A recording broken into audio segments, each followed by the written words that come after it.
all you do is you prepare as thoroughly as you can. The guys play their asses off. Playoffs? Don't talk about it. Playoffs? You kidding me?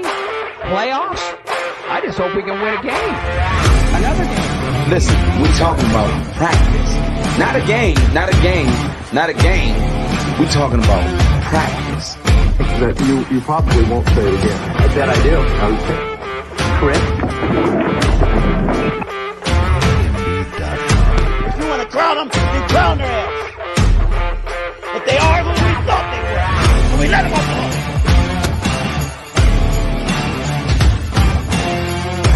4, 3, 2, 1, 0.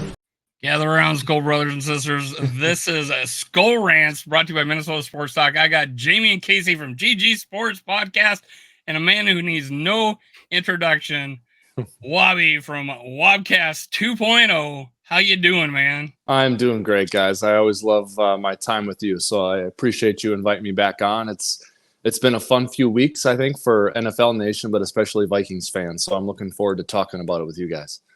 And if you're tuning in right now, make sure you take the time, go over to GG Sports Podcast. Make sure you subscribe those guys.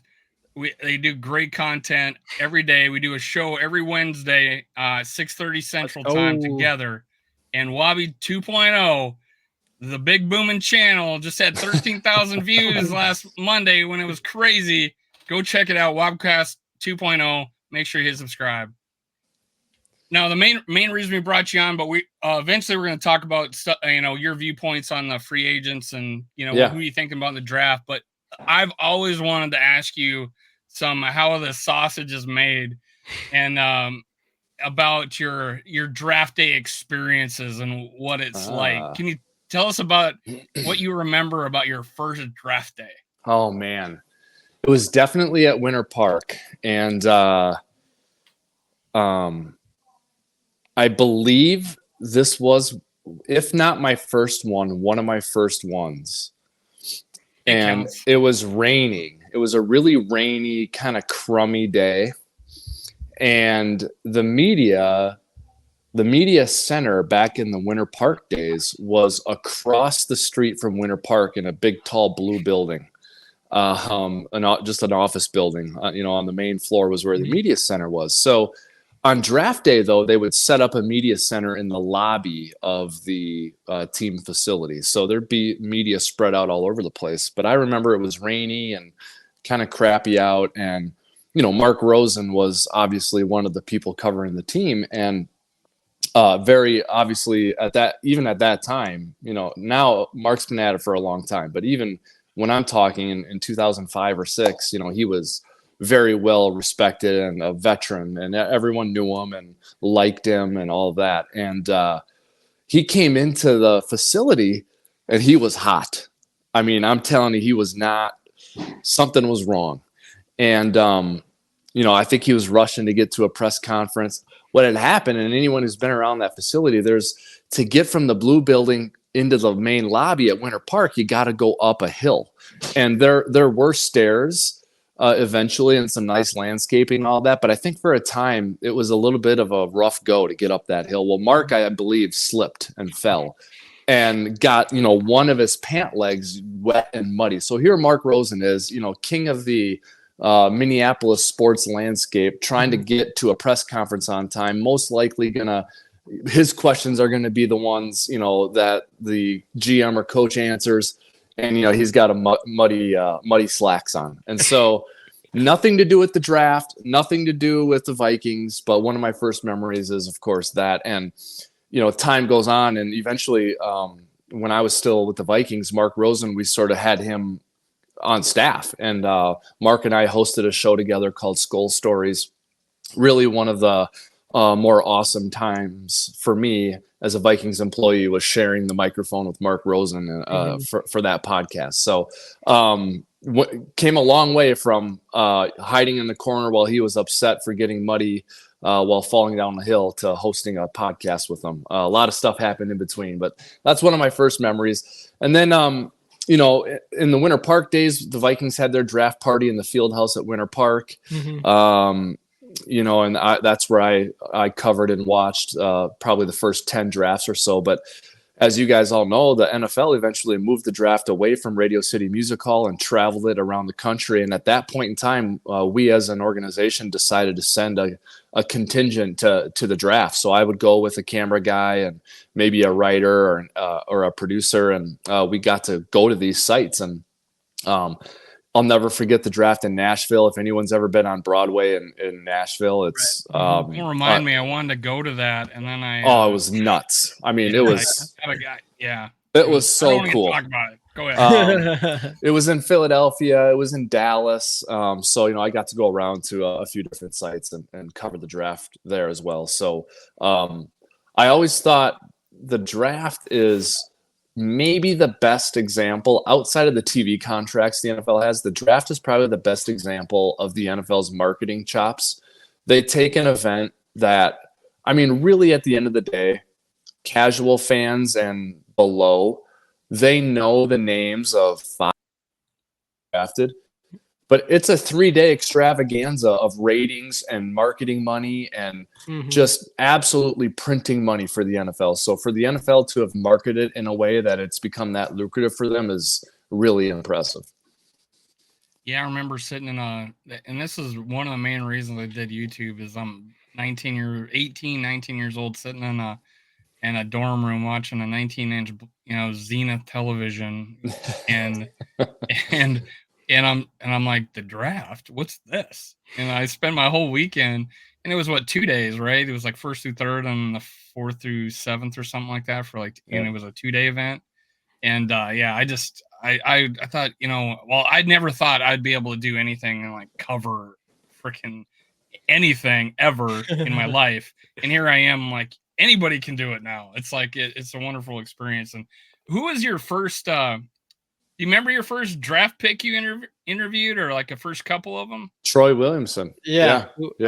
How'd that go? So during this process, as like obviously a media person in the Vikings, are you digging around into some of these players? Are you coming out with like who you like? Obviously, as a fan, I feel like you just want to anyways, but are you doing it deeper? Because it's probably important for you to know a lot of these players as well, because you don't know for sure who you're going to have. Like, how did the process and how deep did you go into like the pre-draft process, even going into Troy Williams? And you can mention, you don't have to, but you can say what your initial thoughts on that pick it was. But well, as an employee of the team, I had to have a positive spin, to everything. Right, of course.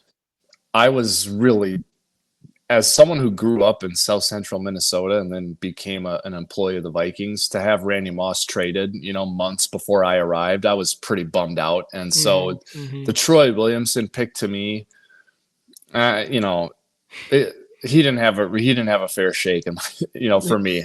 Because I was negative about that. And the other thing was, I didn't know, 5% of what I ended up knowing, but I watched a lot of college football at that time, and I didn't really even know who Troy Williamson was, and I'm like, if I don't really know who he is, 85% of people listening and watching to what we're doing don't really know who he is. So I didn't have a very good feeling about that. And I think that was an example of people getting caught up in some of the metrics and the numbers and the 40 time and then the pressure of replacing Randy Moss. So, right. I didn't love it at the time, and it ended up not working out. Now I know there have been picks we've made that I've loved that haven't worked out. And then there were picks we made I hated that did work out. And then there were picks that I was right on, and that's right. That's the case for everyone. That's the case for all of us. I'm sure we all have, you guys have those examples too. Right. And I remember we would always go to the combine, guys, and we'd spend a week at the combine in the media center, and we're covering every press conference of every player who's at the combine. And, the guys and gals and I are sitting around at our table in the media center when the day is over, and we're just kind of shooting the breeze about who impressed us and who didn't. And we'd always come away from the combine with our lock for a bust. Like who are we sure is going to be a bust? based on listening to him for 13 minutes at a press conference, and I remember Justin Blackman was one of those for me. I'm like, this Joker has no chance of being so much good. talent. Yeah. So, but to go back to your question, Jamie, it was really a significant evolution for me from, wet behind the ears, first time doing it in 2005, and just literally sitting there writing a story after the Vikings made a pick, having no idea who the Vikings liked. And I mean, I was there for 15 years, and over the course of that time, you build up a lot of trust with people in the building. And as you build that trust up, as you continuously demonstrate that you can operate effectively and productively with that information, you get more and more of it. And as my profile, just call a spade, as my profile grew, team websites started out as, the cute little kid in the corner, but they've developed into, I mean, I bet you some team websites, I know some team websites get more traffic than some of the national media that are covering the teams. Right. So it became important at strategic times for the team to utilize the website, AKA someone like me. Right. You were the website, Wobby. Yeah. For strategic purposes. So, I remember when we picked Brian O'Neill, another name that I wasn't super familiar with when we took him, so I sent Rick a text and I was like, what's up with this one? Not like criticizing it, but like, give me the talking points on this one. Yeah. He fired back in 30 seconds. And I had, now it looks like I've watched tape of Brian O'Neill, so I never, I couldn't have texted Rick that in 2008 or 9.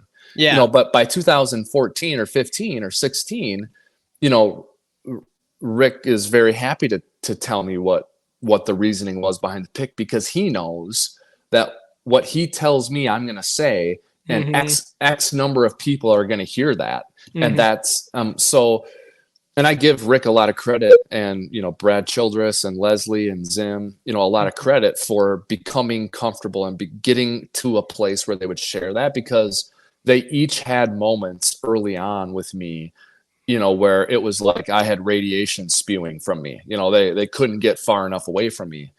And over the course of time, that really changed. And another person I'd give a lot of credit to, two people, would be Bob Hagan, who was a longtime PR director there, and then Paul Allen, two of my closest friends in life to this day, who really brought me along and showed me the ropes and taught me how to handle information, how to handle status, and use it in a productive way for the benefit of the organization. So it was really a significant and fun evolution.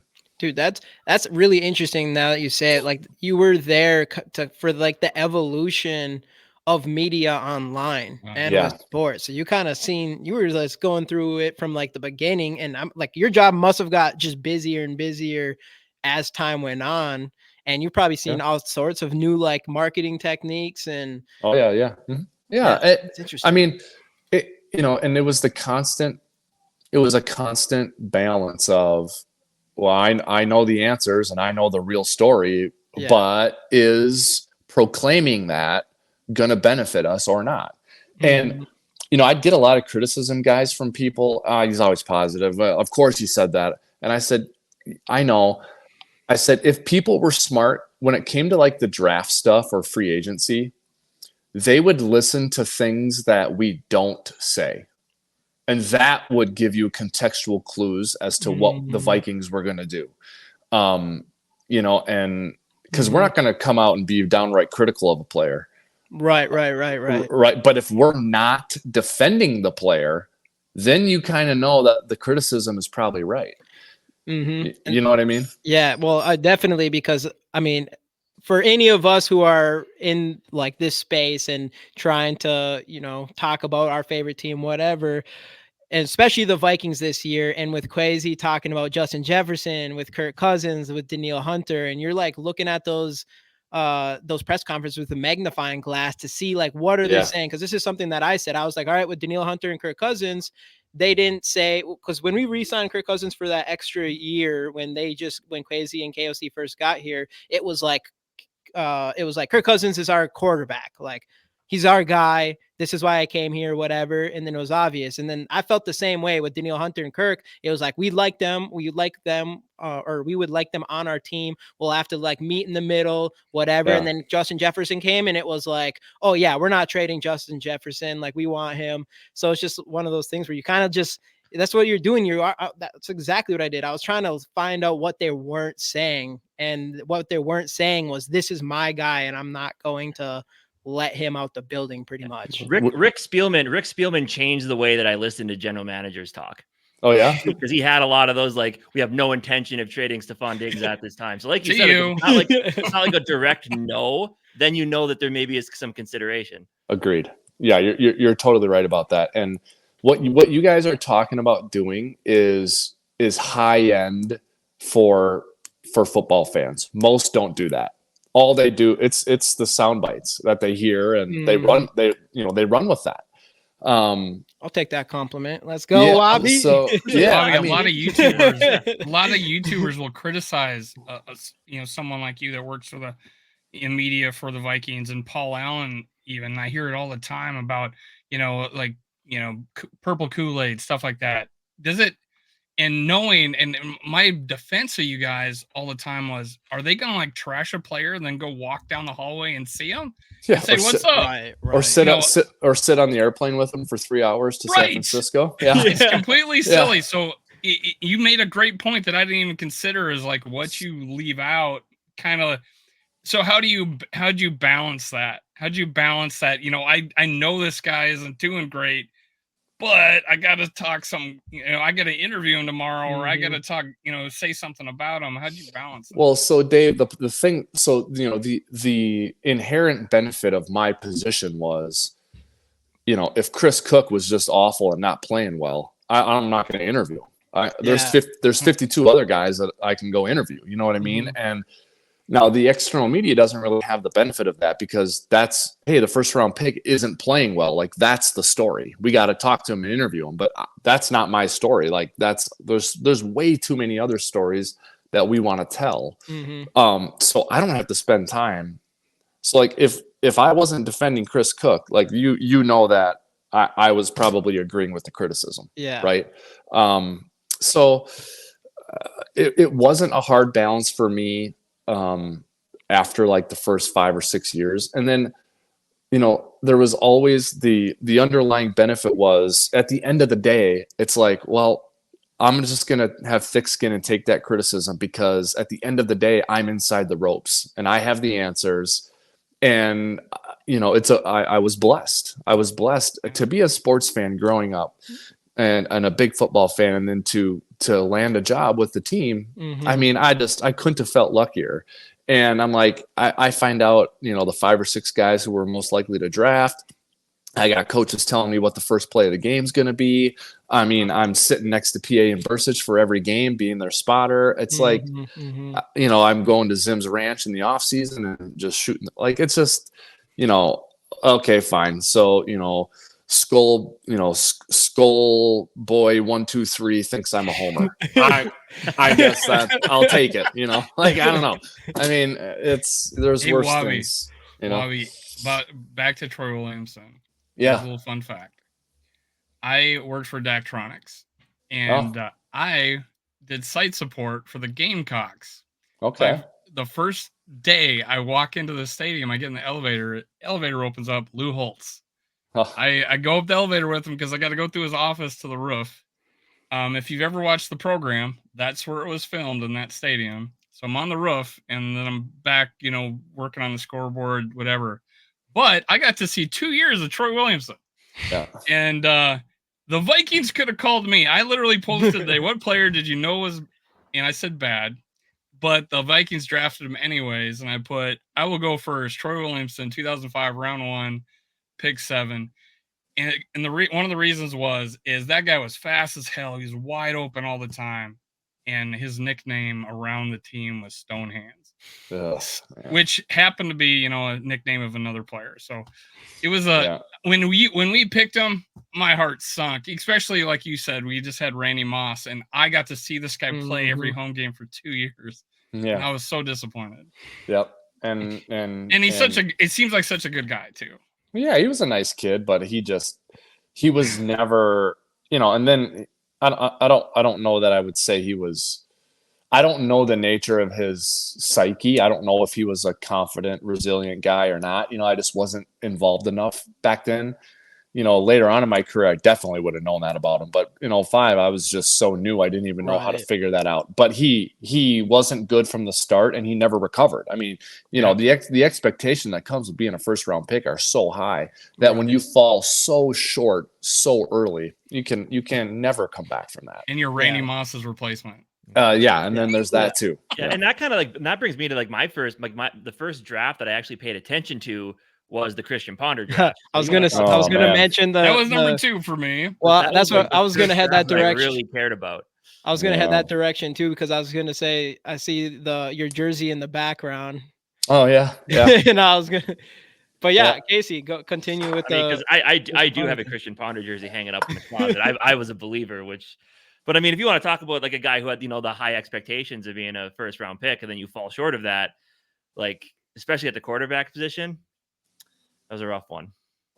I think if you could get decision makers for the Vikings at that time to just cut open a vein and be honest with you, I think they'd say. Yeah, I think they'd say Christian is a great kid and we all gave it everything we had, but we probably shouldn't have taken him. And I'm not just saying because we all know the end result now. I'm saying if you go back and look at what happened, the run on quarterbacks, how late the pick came in, possibly trying to trade out, the pressure to fix the quarterback situation. It just, the other thing too is, we started once we developed that relationship with, Rick in the front office, and we did these really cool draft videos where we would mic up Rick and coach in the draft room, and now every team does it now. Yeah, those were amazing. By the way, that stuck me to the app every day, man. Okay, and I agree with you. That's a really cool product. You know what's even cooler? The stuff that we can't put on the app. That's even cooler. So we need to have like a second website, the dark web version of it. Okay. Yeah. Now redo it, but this one's for the video guys. High five, great pick. Yeah, exactly. So, you get your eyes and ears on that, after the first round, and you really learn things, and understand how it works. So that those were fun times too. Yeah. How about this one? There was a draft that everybody was super excited with. It was Xavier Rhodes. Oh yeah. The three first rounders. Three first round picks. 2013. Yeah. I was like, let's go, guys. Super Bowl. I thought Cordero for sure. Cordero ended up with a very solid overall career, but man, I thought he was gonna be the guy. I have his jersey too. Well, and that followed the 2012 draft, which if we go back and look at the names from 12, that was a good one too, if I'm not mistaken. I believe that was like we got Blair Walsh really late, and there was I think Red Ellison was in. There was a whole slew of picks in that draft. I think that was Harrison Smith too, wasn't it? 2012.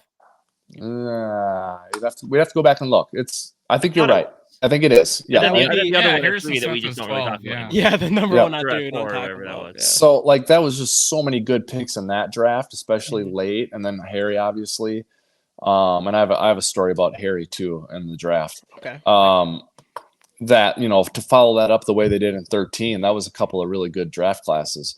The Harrison Smith story. So the Vikings end up taking Harrison Smith, I believe 29th or something overall. So it was, like. Didn't we trade up into the first round to take him?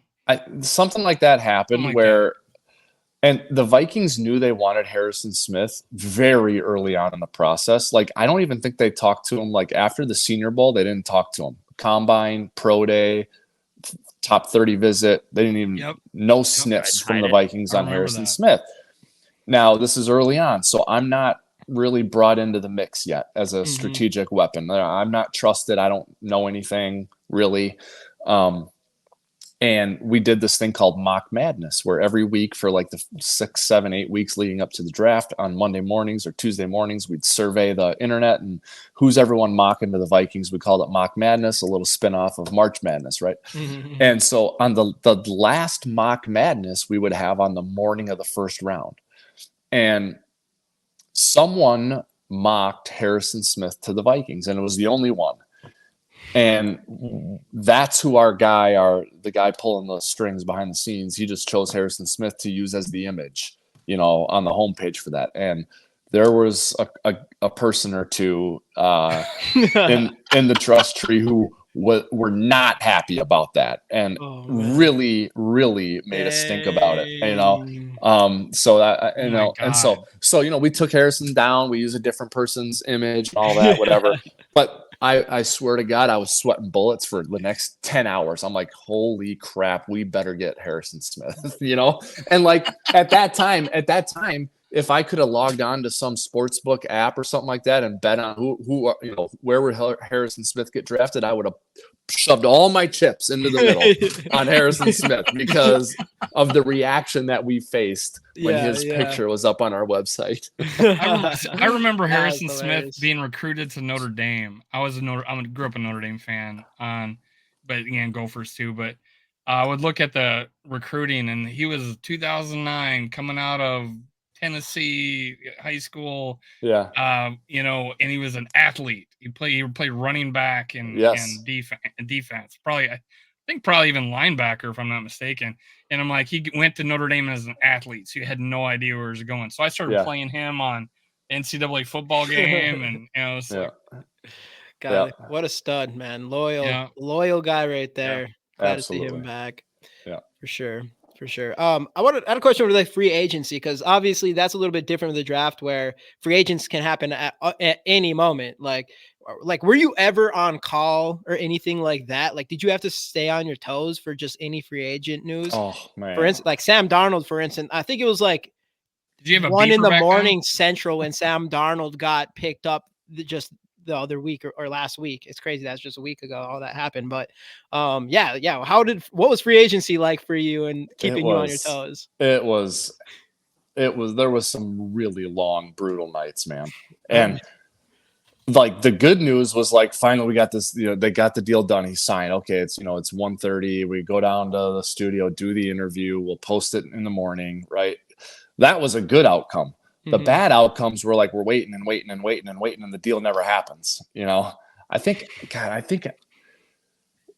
Eddie Lacy, I remember Eddie Lacy for some reason. Like, we were just waiting and waiting and waiting and waiting on Eddie. Is he going to sign it? I mean, I think we were there into the wee hours of the morning, and there's another one around that time too, a tight end who we ended up signing that didn't really work out. Eddie Lacy was probably a good miss. Yeah. Oh yeah. You're definitely on alert. And I think one of my first years as a full-time employee for the Vikings, not really knowing the cadence yet and the calendar and how it's going. I think I went on like a trip to Florida or something like that, in early March, thinking like, we're never active in free agency, like it's going to be fine. It's going to be fine. And then, we signed 7 or 8 guys, it was in a Brad Childress year.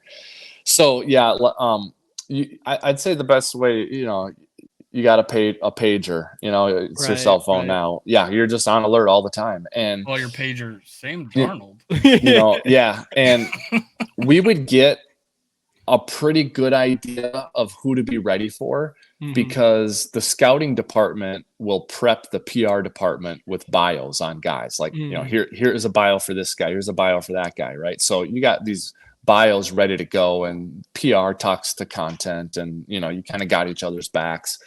And so those bios, or at least those names, would, find their way to us, and we'd have a story written, ready to go the second that news dropped, and that's how it works internally. And the other way it works too is, you get free agent visits lined up, and the operations team, has got to work with the player's agent to book flights and hotels, and, that information trickles its way down to other people in the organization. So you get an inkling of what might happen, so you can prepare, and maybe 5 or 10 or 15% of what you prepare for happens, but at least you're Johnny on the spot for that 5%. Yeah. You know?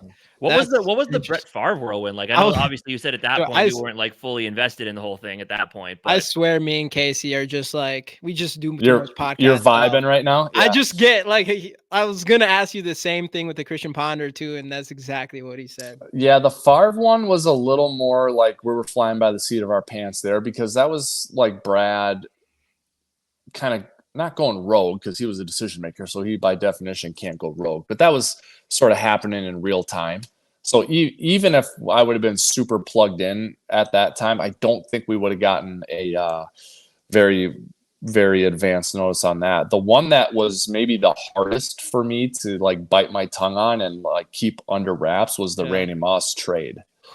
The Moss trade in 10 was like, I knew about that the night before it happened, you know, and I wasn't a big like Twitter, like breaking news guy, but if you didn't have good judgment, a person in my position might have like bitten the bullet there and let that one slip for the recognition, you know, because that was a big one. Right, you know, that was a big one. Yeah. Everyone just were able to bring back not like a year, 2 years. I remember I was working for Dell when we got that count. I was in small business sales and somebody got Twitter. Oh, what's this Twitter thing? You know? And, oh, really? And Twitter just blew up. And, oh yeah. Should have invested in it. But I have a question about that. And I was going to ask. It's funny that you brought that up. That the Randy Moss trade. Well, what was it like with Childress and Randy Moss? I remember there was a story about him not liking the food. I named my fantasy football like Meat and 3 because of Randy Moss didn't like the food or something like that. And how did that go down? Because he did go rogue, right? Oh yeah. I mean, the Moss Childress thing was too bad. I mean, Moss didn't have a problem with the food. He had a problem with authority. Oh and yeah. I'm just saying that was the story. Authority is the one who decided on the food. So Moss, I don't know if you guys ever watched The Sopranos, but there are like moments where like nothing is wrong and Tony Soprano's like, I just got to fly off the handle here and show people that I'm assertive and in control and dominant. And that, I think, to some extent was what was happening there with different personalities. It was bizarre and unfortunate and terrible. And the New England press conference after we lost there and Randy just took the podium, and that was all just very strange and an unfortunate outcome. And, you know, that was right after 2009 when the Vikings were, you know, this close to, you know, we were that close to going to the Super Bowl, and you know, the organization made a decision to just run it back. Same team, run it back. Let's see if we can do it. Right? Probably wasn't the best decision for the long term, but it was an emotional decision and the best decision they could make at the time. And it wasn't going well in 2010. And I think the Moss trade was like a one last gasp, you know, to fix it. Obviously, it didn't work. Yeah. I know, and that's one of the things that I'm going to lead into that, because one of the things that Kwesi's doing now, after, like Jamie said, Cousins and Daniil Hunter, we will take you back, but I don't love you, you know. Once that happened, it seems like he let other free agents go. I know on your last video you talked about wanting Reisner to come back. Yeah. And it seems like he's letting those free agents go so we can get the compensatory picks, which something which, like, Patriots were like, let them go a year early rather than a year late, and let the veterans walk. And I know you're a Twins. I imagine you're a Twins fan. The Yankees did that all the time. They let high-priced free agents go and just sign new ones, and they would get two compensatory picks at the end of the first round every year, which is completely unfair. But that's what it seemed like the Patriots did. Do you feel like Kwesi is following that model this year after he let Cousins and Daniil Hunter go? Yeah, I think that there's a pretty well-defined vision and plan of attack for them, and I think it's kind of going according to plan right now. I'm pretty sure that they had a number, like with Cousins, I think they had a number in mind for him, that if he would have said yes to it, they would have taken him. But when he said no to it, I think they were just like, all right, well, let us know if you change your mind. Like, I don't think they were like up in it for like up to the last day or two trying to outbid Atlanta. No. Well, I mean, once it happened, though, is what I'm asking. Once it happened, though, it's like, okay, let's get some picks out of this. The Yeah. compensatory picks. Let's not block those picks by picking up another. But because we've let more free agents go than we brought in, and before last year he brought in a ton. He signed a bunch of the same guys, so it seems like a different strategy this year to me, anyway. And you might be right, and that might be what's behind it. Now, whether I don't know what side of it they're going to come out on here on the compensatory thing. They've added some names, haven't they? Though I mean, well, so far it sounds like we got tonight, potentially 2/3 coming back. Jeez, I don't know how that.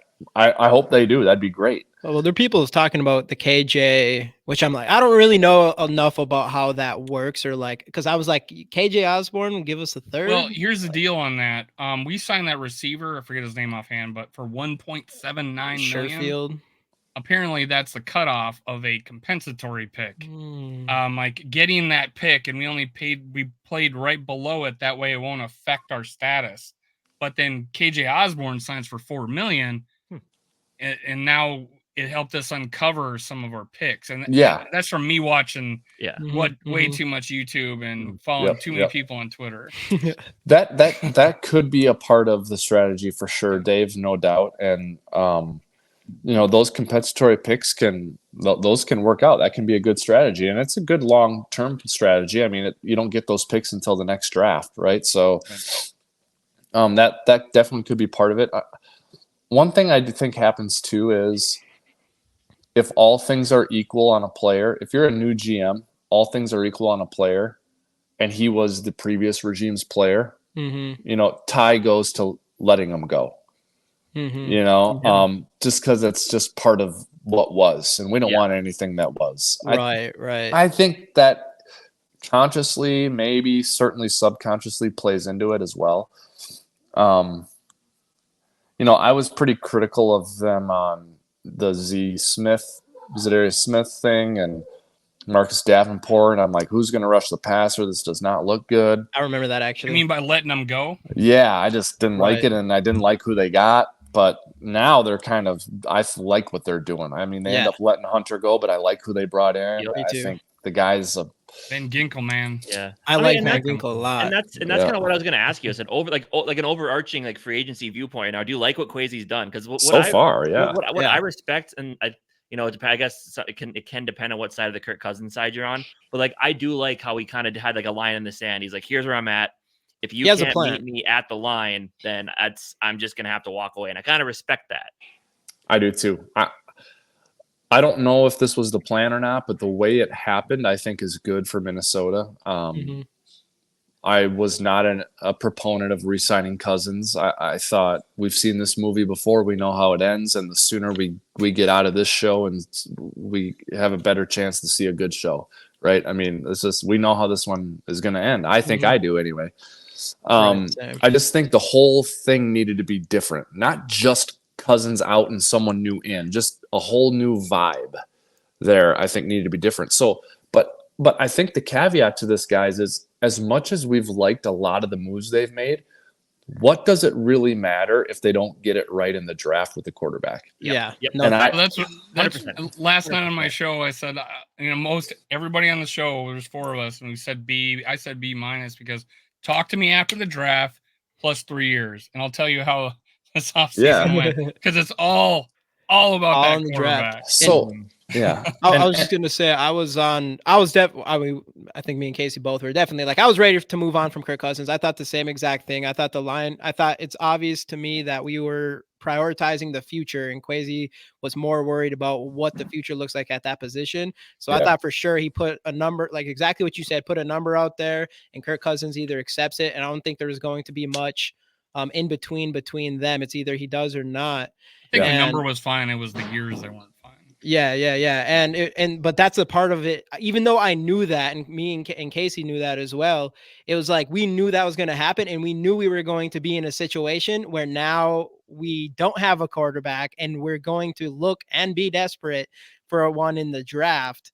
So, and then that, like, everybody knows that. So now it was like 100%, like it's the draft. Right. It all comes back down to who we choose in the draft. Right. And I just think like bringing Kirk back would have felt like the comfortable. I like that Kwesi's letting himself be uncomfortable. And honestly, in a year where being uncomfortable and getting it wrong might mean who knows, your only shot at a GM could be done just like that if you really mess it up. So Yeah. I kind of respect the fact he's trusting, what he sees and trusting his coaches, and he's just gonna kind of step away from what's been comfortable here for the last however many years and step into something new, and it's going to be a risk. Yep. Wobby, you talked earlier about looking, almost like looking between the lines. Mm-hmm. How often do you see them put out someone leaves, Cousins been around, you do that nice little paragraph, you miss him and his wife and Julie, great in the community, all this, and in a paragraph at the bottom goes, we've planned for this, we've had contingencies upon contingencies. Yeah. Was that a tad bit of a weird damage control to make sure everybody knows we still got a plan? Do you see someone putting that on there if it wasn't for, hey, everybody calm down, I got a plan? I think that's weird. Now, there may well be a good reason for putting that in there, and I know that there are things I don't know. Mm-hmm. So, so I can I'm not talk crazy.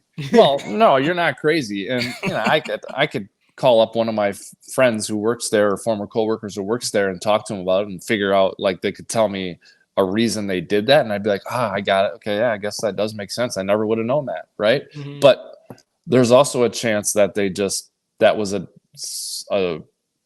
defensive. Sometimes he over-explains a little bit, and he talked about that today with Paul Allen. I better be careful with my buzzwords. They come back and get me after 2 years, he says. It's like even if you come up with the best paragraph ever in that spot, it does not matter if the backup plan you say you have doesn't work. Mm-hmm. And if the backup plan you have does work, it doesn't matter if you would have bragged about it earlier or not. So I'm more in tune with just letting it go and being quiet and, let the scoreboard do the talking at the end of the day. But which would have been better, because right after that, Sam Darnold gets signed and everybody, and I took it I went a little ballistic on Twitter just for the, the engagement. But you talking about contingencies upon contingencies, and then here's Sam Darnold, our new quarterback, and then his next interview is like, hey, he's not a bridge quarterback. He's a quarterback in the room, and KOC says he's going to come in and compete, and we all know that. And then he makes the trade, and it's like, thank you. Calm down now. We got a plan. Yeah. Well, I mean,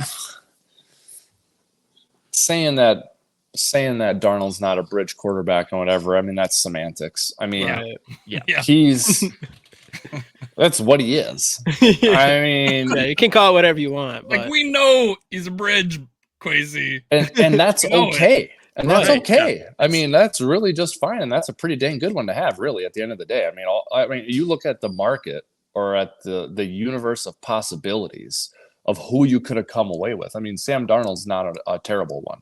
Right. I don't think, and it was a train wreck situation in Carolina, train wreck situation with the Jets. Mm-hmm.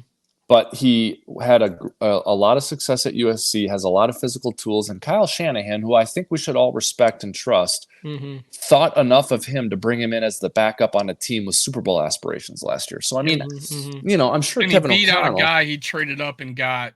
True, that as well. So I'm sure, right? I'm sure that Kevin O'Connell sees some things in Darnold that he can work with. Right. And worst case, like my thought is worst case scenario is like Darnold and rookie both play well in the preseason. You decide to go with the rookie. Another quarterback gets hurt. They have the tape of Darnold playing well. Maybe you get a 6th round pick out of the deal or something. You never know. Sure. You never have too many options and too many possibilities. So not to beat a dead horse, though. I know people are talking about Carolina and weapons around him. Teddy Bridgewater was the quarterback in Carolina in 2020, and Darnold took over in 2021. Same coach. Teddy had career year in yards, completion percentage, and he had like a 92 quarterback rating. And Sam Darnold was 2,600 yards, 9 touchdowns, 13 interceptions, quarterback rating like 72, and a completion percentage like 59 compared to Sure. Yeah. So it's like, okay, guys, tell me something different than, hey, I think he's better than, than Nick Mullins. That's fine. He can be, but give me something to go look at. That's what I was looking for personally. Yeah. Well, I think the ideal scenario is that they come away with someone in the draft who starts day one, and Darnold's a premium, high-ish and backup, right? And I think the number was 68 or some different starting quarterbacks last year. So basically 2 is required now. Yeah. I mean, you basically need 2. Like, I mean, we need like 5. Yeah. Cleveland. So Cleveland needed one more, and oh yeah, I know. There's and San Fran the year before in the playoffs needed another one. Yeah. I mean, Sam Darnold would have been pretty good to have last year, right? Yeah, they would have been better than the guy they put in at the end of that game. Yeah. So what was?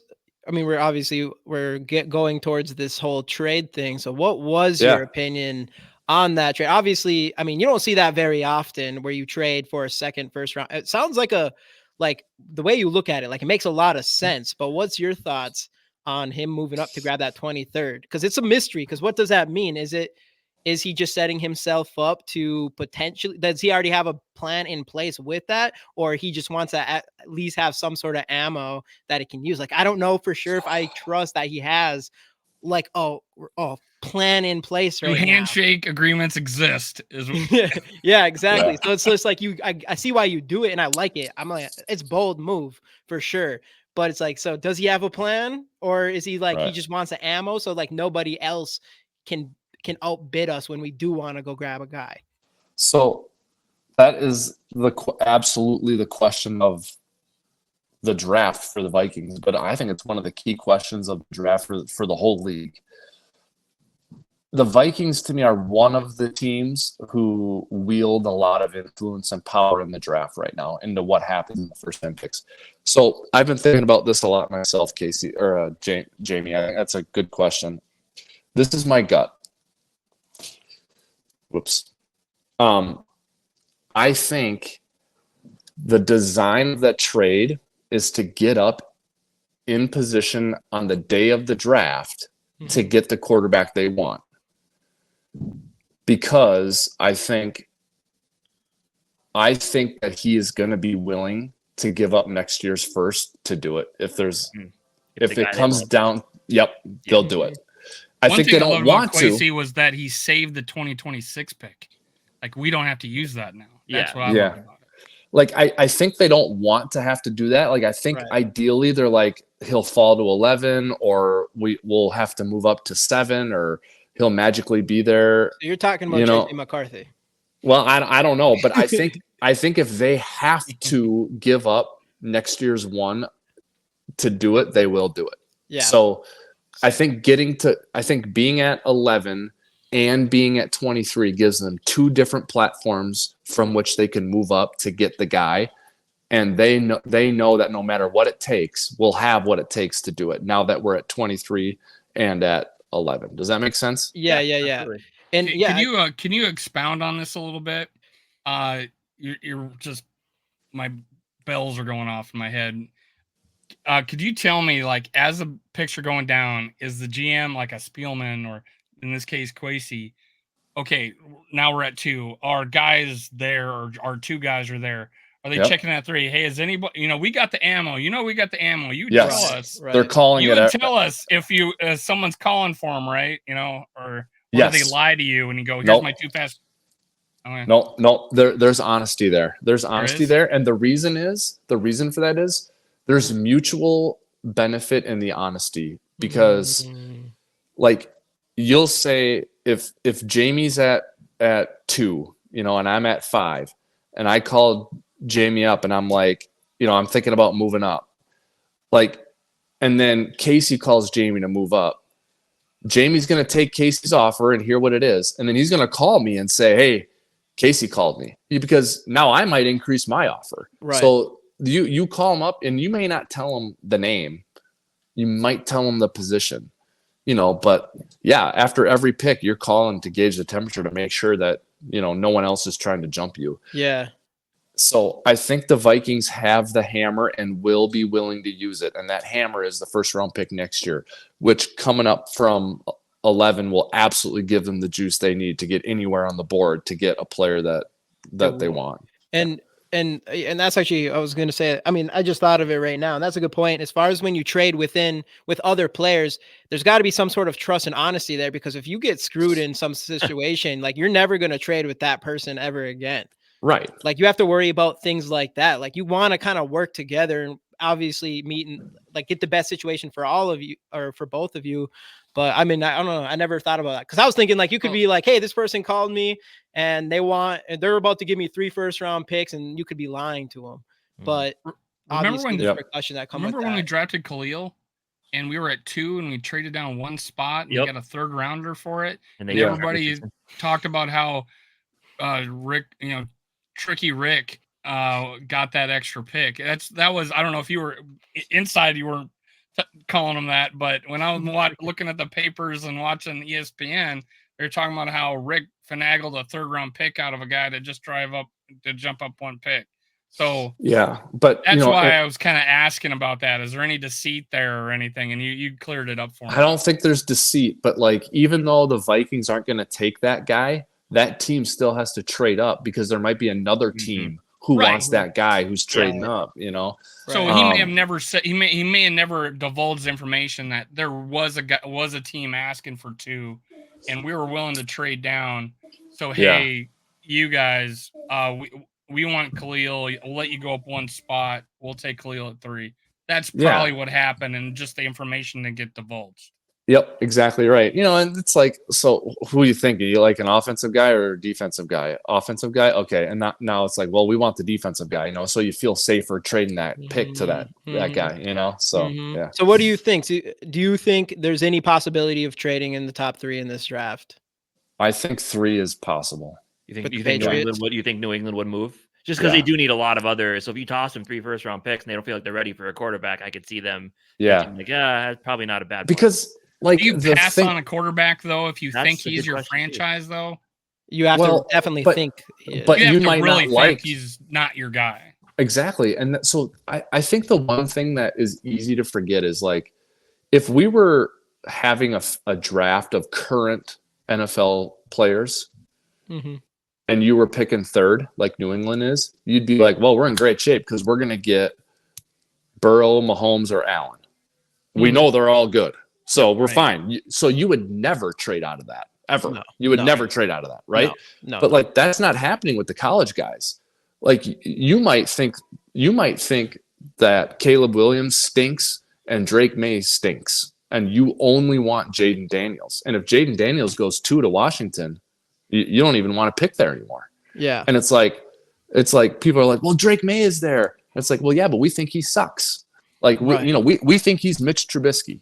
Like, why would you take him at 3? You wouldn't. Right. But people think like, well, Drake May is there. It's like, well, that's not Josh Allen sitting there. You don't know he's good. Right. You just know he plays the position we need. Yeah.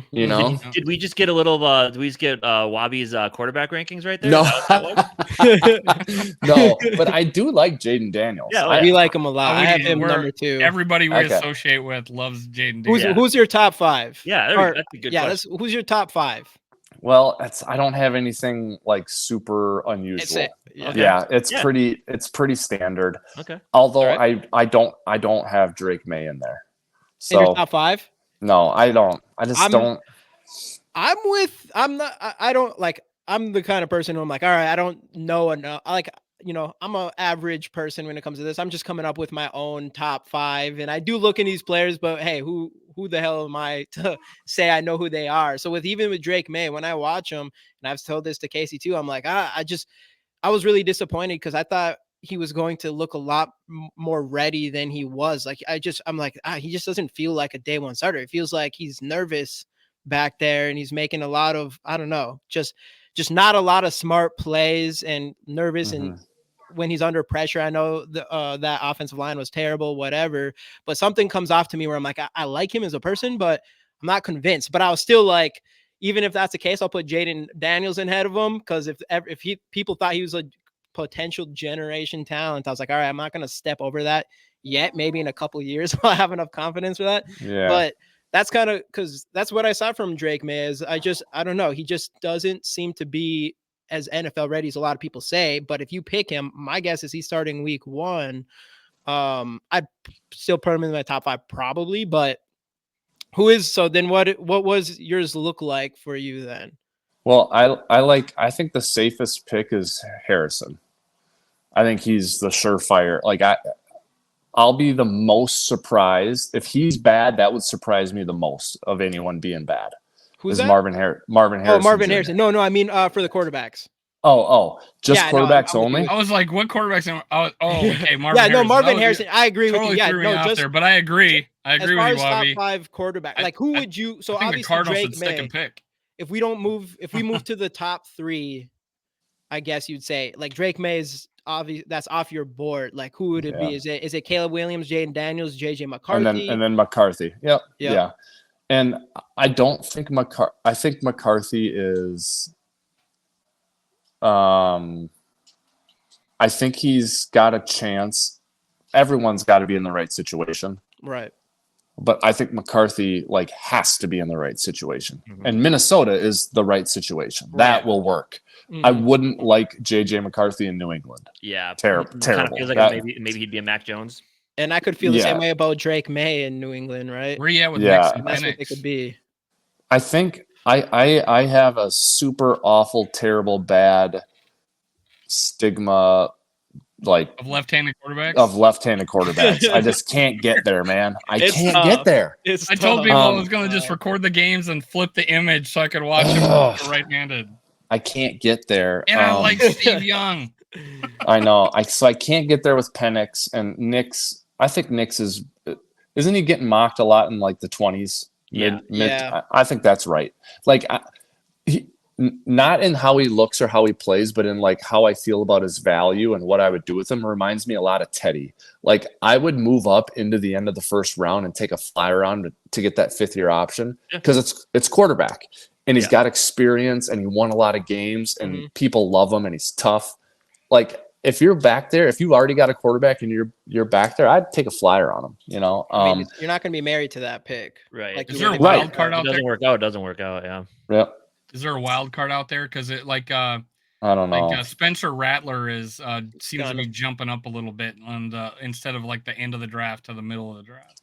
I just don't think so. I think these guys get so many reps and throws in college now that it's harder to find those diamonds in the rough. It used to happen because you'd get a guy with all the talent in the world, but he plays for a ground and pound offense in college and he kind of went under the radar. We got 4 and 5 wides and 60 throws a game all the time now that I think there's it's very hard to find those diamonds in the rough now. Yep. And since we were talking about quarterbacks, you mentioned JJ McCarthy. There's been a lot of Vikings JJ McCarthy links, and this is when you talk about reading between the lines and trying to decipher things. I know one of the things I learned from a guy watching YouTube all the time is when things get put out into the media and they end up on Twitter, usually there's a side that benefits from having that information leaked. So I thought it was a little bit weird that the Vikings, who now have 2 first-round picks, and they feel like they might need to trade up to get JJ McCarthy. Do you think it came from the organization that they were going to have that private workout, or did a different source leak that? That's the thing. Those are things that I find kind of interesting. Who does it benefit from that information to get out there? I know. And if you're the Vikings, why would you put that out there? Unless maybe you're trying to get a team ahead of you to take him, so another guy falls. That's the only reason. That's the only reason I think. I guess that would be the reason. Yeah. But you have to basically not want him at all. Right. Yeah. Because at this point, if he was there at 11, how would you not take him? Exactly. No matter who you were, Right. I would lean on the agent. I would totally lean on the agent for that. Right. Maybe just trying to drum up some. God, but then if I'm the Vikings, I'm like, dude, what are you doing, man? Stop it. We're trying to get him. But the agent's like, I don't care. I don't care who gets him. I just want him to go 4. Did you ever know Spielman to bring in a guy he didn't want? Oh, yeah. For a visit? Definitely. They played those games. Try to get. So that was my first inkling. It sounds like, they really want JJ McCarthy. I'm like, what if they don't want JJ McCarthy, but they want people to think they do? Just don't let it be Bo Nix or Michael Penix. Yeah. But that's not Bo Nix, the whole thing. go. It's just weird. Not at 11. I would cry if they I'm did the that only at Bo 11. Nix fan among us. I don't have him. I have him like 5th or 6th. But I don't. But I like him. I think he'd be a good. I don't player. mind him, but I don't know. I've seen so many. But it's also just this time of year, like you see so much, and you just don't know what to believe. Then, like I think was it Daniel Jeremiah talking the other day that he thinks Washington would be more likely to move out of 2 than the Patriots would move out of 3. I'm like, I'm hoping that's true because that's the only way we would get Jaden Daniels. But they have like no quarterback though, which is weird. Like they just got rid of Sam Howell, so they really have like nothing. Yeah, it doesn't make sense. And they have a good enough roster, especially on offense, to go grab to have a quarterback around. Like where the Patriots, it feels like they need a lot more moves than just a quarterback. Yeah. Yep. But I don't know. I just thought that the week about the JJ McCarthy workout was just weird to me. I'm like, that's just odd. Yeah, that is odd. Why is the timing was curious. Absolutely. No doubt about it. Yeah. I don't know what's gonna happen. There's probably a couple more questions before you go. I know we kept you on here an hour. It's fun, man. I'm loving it. Yeah, but the exciting time. It's not just an exciting time of year. This Giants. Specifically is exciting. I mean, I don't know the last time I've been this excited for an off season with everything that's been on in 1 week. Yeah. And it's still mystery. Yeah. The Giants are picking 6, right? And they said Danny Dimes and he's going to be a day 1 starter, but are you going to pass on a quarterback?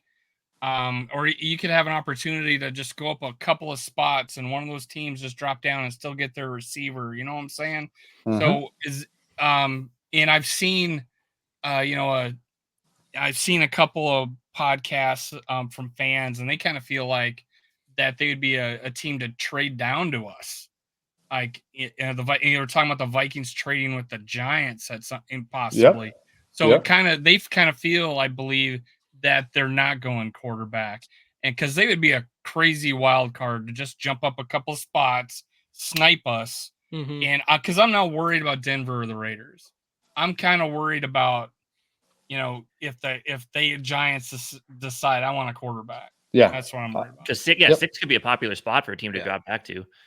Yep, I think that the Vikings should be calling everyone, Washington, New England, Arizona, and the Chargers. They should be calling them all. I think the Cardinals will probably stay. I think the Chargers are open for business, and I think the Vikings got to be calling them like. That's a there we go. The Vikings broke up on us. We will call the Chargers, and the Vikings will want to know if the Giants are calling the Chargers, and the Chargers will be like, "Hey, Giants are calling us too. We need a little more from you." I won't. Like, would you guys be surprised if the Giants moved on? Like, if they took a quarterback, I would. Absolutely not. I would. Absolutely not. I wouldn't be surprised. I don't think they're going to. I just don't. I think that organization. I think they realize they invest so much in Danny Dimes that they might need to save their jobs. The head coach and GM might need to make another move. But that's the same reason why I think that that's admitting your failure, though. Yeah, right? That's exactly what it is. Like, I think you have to give that guy one more year. Yeah, but if you lose, you're fired. And you got Drew Lock as well. And the thing, because I've said this before, is like they never invest in a real legit wide receiver, a legit offensive talent for. Or would we lose Wobby? Oh, go ahead, finish your point. We never. Or where was I at with that now? The Giants never commit to grabbing a wide receiver or anything like that. Like Daniel Jones also has no one to throw to. So in my opinion, I think why would you let Daniel Jones have 1 year after signing him that contract and then not give him a real opportunity to actually have a weapon on that offense in a pass catcher? So that's why I think if I was them, I'm going for a wide receiver. Or trading back. And so what I think with them, I think they either go for a wide receiver or maybe we trade back with them. And I could see them grabbing Brock Bowers or something like that. Cause I just think it's hard for me to believe that they're just going to give up on the Daniels Jones. They gave him that contract. Like they're only going to give him. Imagine the quarterback room contract because of Ed Donatell and one. Imagine the quarterback room, man. I just got $40 million to be the quarterback. And then you got Drew Lock too. Rookie to. True. You want to talk about moving on from failures. The 49ers moved on from Trey Lance pretty quickly. Yeah, but you just committed. I mean, what was $40 million a year. What is it? Was it 3 years? Three first round picks. The 49ers committed. But you're going to give him 1 year without any wide receiver ones. He wasn't good before he got the contract extension. He played he had a good season because they have the same coaching staff and the same front office that gave him that extension. Yeah, but true. Just grab a new guy and he's successful right away. You look like a genius. If you know there's a no-brainer, you look like an idiot. If there's a no-brainer guy right there, I think it's definitely a possibility. But my gut says is they're going to pass that up and make sure they grab one of those top 3 wide receivers.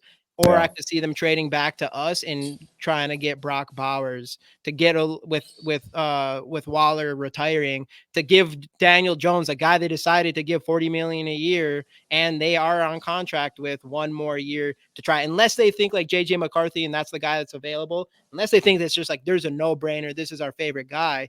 But at the same time, again, you're bringing in that quarterback to a team that doesn't have barely any offensive weapons with Saquon gone too. Like who is their offensive weapons right now?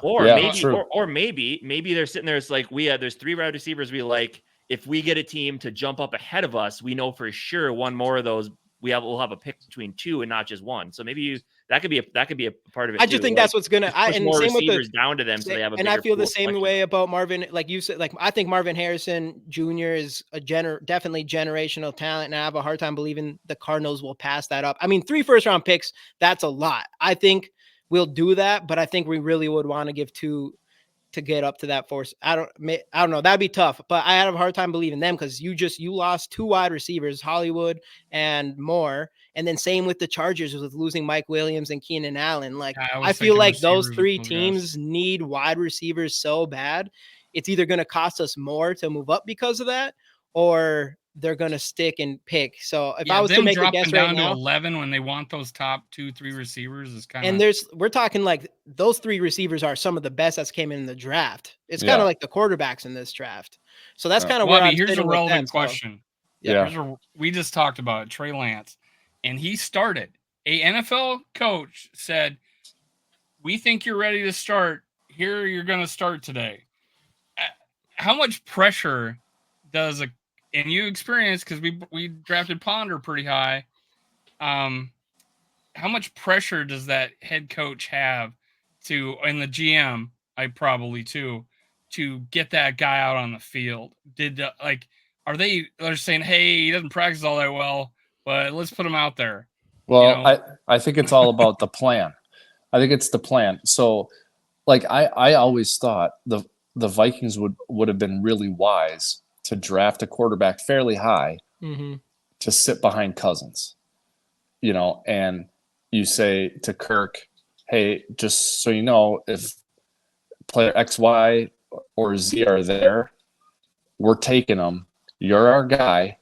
Don't look behind your shoulder, but we can't pass this guy up if he's there, and we're taking him. And you have that conversation with them. Drafts. Yeah, and you have that conversation with them up front, so you're good there.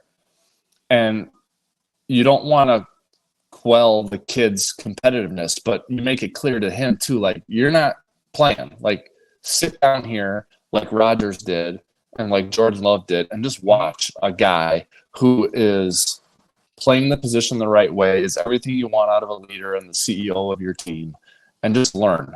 Like that. The Vikings are a great situation for that with Cousins. So I think if that was the plan, then there's no pressure to play him, right? But if your scouts and the GM are telling the owner how great this kid is, can't wait to get him in here, he's going to be a difference maker for us, now there's pressure to play him. So I think it's really situational. Like the more I listen to Jamie sort of talk through that thing with the Giants, the more I'm kind of like, yeah, they probably won't take a quarterback. I mean, you talk about a powder keg of controversy, take a first round quarterback. In New York, even. Yeah, I mean, that's just what a disaster, so you can't do that. Because there'd be too much pressure to play the young kid the second Danny Dimes threw a pick. And you would have no offensive talent around him. Really right. Considering 4 and 5 are really receiver needy. Yeah. 6 almost makes sense. My money's on 7 with Titans. That's what it is. JJ McCarthy, 2 first-round picks. Too, yeah. Titans. But I think Brock. Are they sold in Will Levis? Oh yes, absolutely. Yeah, they're rolling with Willie. Yeah, for sure. And I think Brock Bowers is going to be the mystery. I think he's going to be the guy that, like, right now people have him going like in the teens, in like the 12 to 16. I have a feeling he's going to be that guy that's going to be a top 10 pick, or maybe 11 if one of those wide receiver needy teams decide to trade back. Because I mean, up until this point, this offseason, I mean, Brock Bowers was looked at as like the greatest tight end. I mean, they say that all the time with like Kyle Pitts and stuff, but him specifically, like one of the greatest tight ends that come out in 10 years or 20 years or whatever, like generational tight end. So I would not be surprised if we see Brock Bowers go in the 10, or if one of those wide receiver needy teams do move back, I feel like you'll see Brock Bowers be that selection. So that's my guess, but all those teams really, they need wide receivers so bad. So it'll be interesting to see just what other team is going to be willing to move up. Like, we're going to have to give up more for them. I just think they're going to ultimately, I think they're just going to. I want to see the Jets draft a quarterback. Man. Yeah. I think he signed there with a stipulation that says, do not draft a quarterback. I mean, look what Aaron Rodgers in the first round. Look what Aaron Rodgers did with Jordan Love. Yeah. Aaron Rodgers gets it happen to him again. I think all of a sudden he'd be on RFK Jr.'s ticket. Yeah, immediately. Yep. Dude, I'm waiting. I'm not looking too much into it, but I'm getting the updates that he's being considered as like the top potential. I think he picked his running mate already. I think Rodgers is out. I didn't look too much into it. I'm just like, I'll just live in the world where Rodgers is going to. Not him. That's not Ventura. Any last questions for the man of the hour, Wobby from Wobcast 2.0? I think we covered pretty much everything. I got one thing. Awesome. So what ultimately, if you were going to make a guess, what ultimately do you think happens? Which quarterback do you think gets taken? Like, what do you think is going to happen, at least just in the first round? Well, going into this, I thought they would move up to 5 and take McCarthy. Like, I think that's what. But the way we all just talked about wide receivers, and I kind of like your call out of the Titans at 7. That makes some sense to me too. Hey. But going into this, I think the Chargers are just in the catbird seat. I think they're going to just get an absolute haul for that, because I think that's where that's the earliest, realistically, the fourth quarterback will go. Yeah. I think that the Cardinals are very inclined to take a receiver and just stick there, and the teams that need to come up, it's just too far to go. Yeah. And I think once that happens, I was thinking it was Chargers at 5, but maybe it is Titans at 7. And the good news for the Vikings there, guys, would be I think 23 and 11 would do it then. Yeah. And I think you hold on to the 1 next year, and that's a great scenario. That would be nice. That would be nice. I mean, because if the Chargers are looking a receiver, they could get Brian Thomas Jr., the other LSU guy, at 23 probably, and he looks really good too. I think he'll go. I think he'll go higher than that now. Well, at least based on looking at mocks, it's going 13-ish or whatever. So I'm thinking McCarthy, but how would you guys answer the question?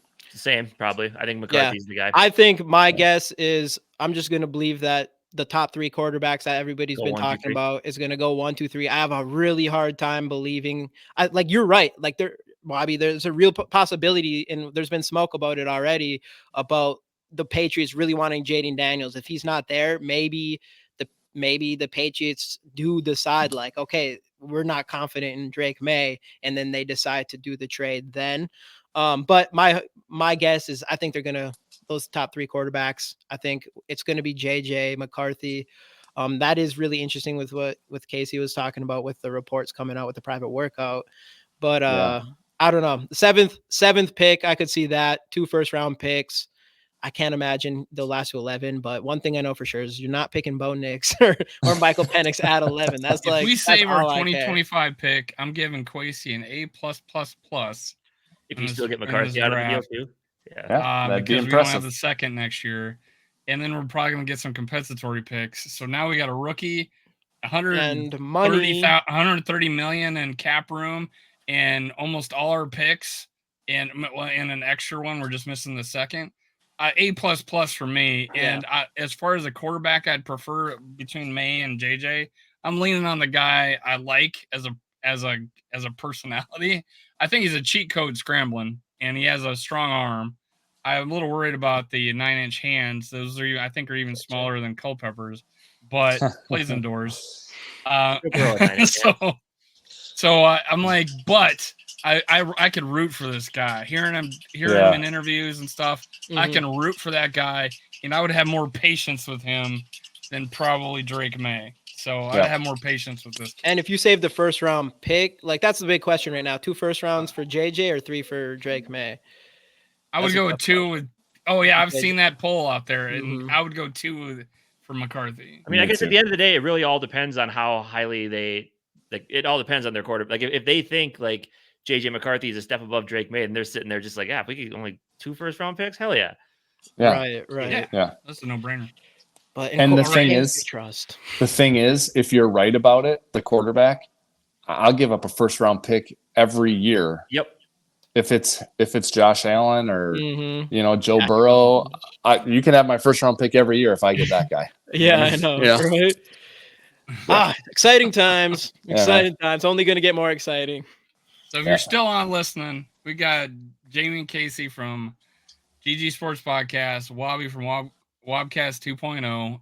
Go follow these guys. It was awesome. Thanks for coming on, man. Yeah, appreciate it, Wobby. You bet, man. That's a fun conversation. I always have fun with you guys. Let's do it again. Let's do it. Right. SKOL Vikings. SKOL Vikings.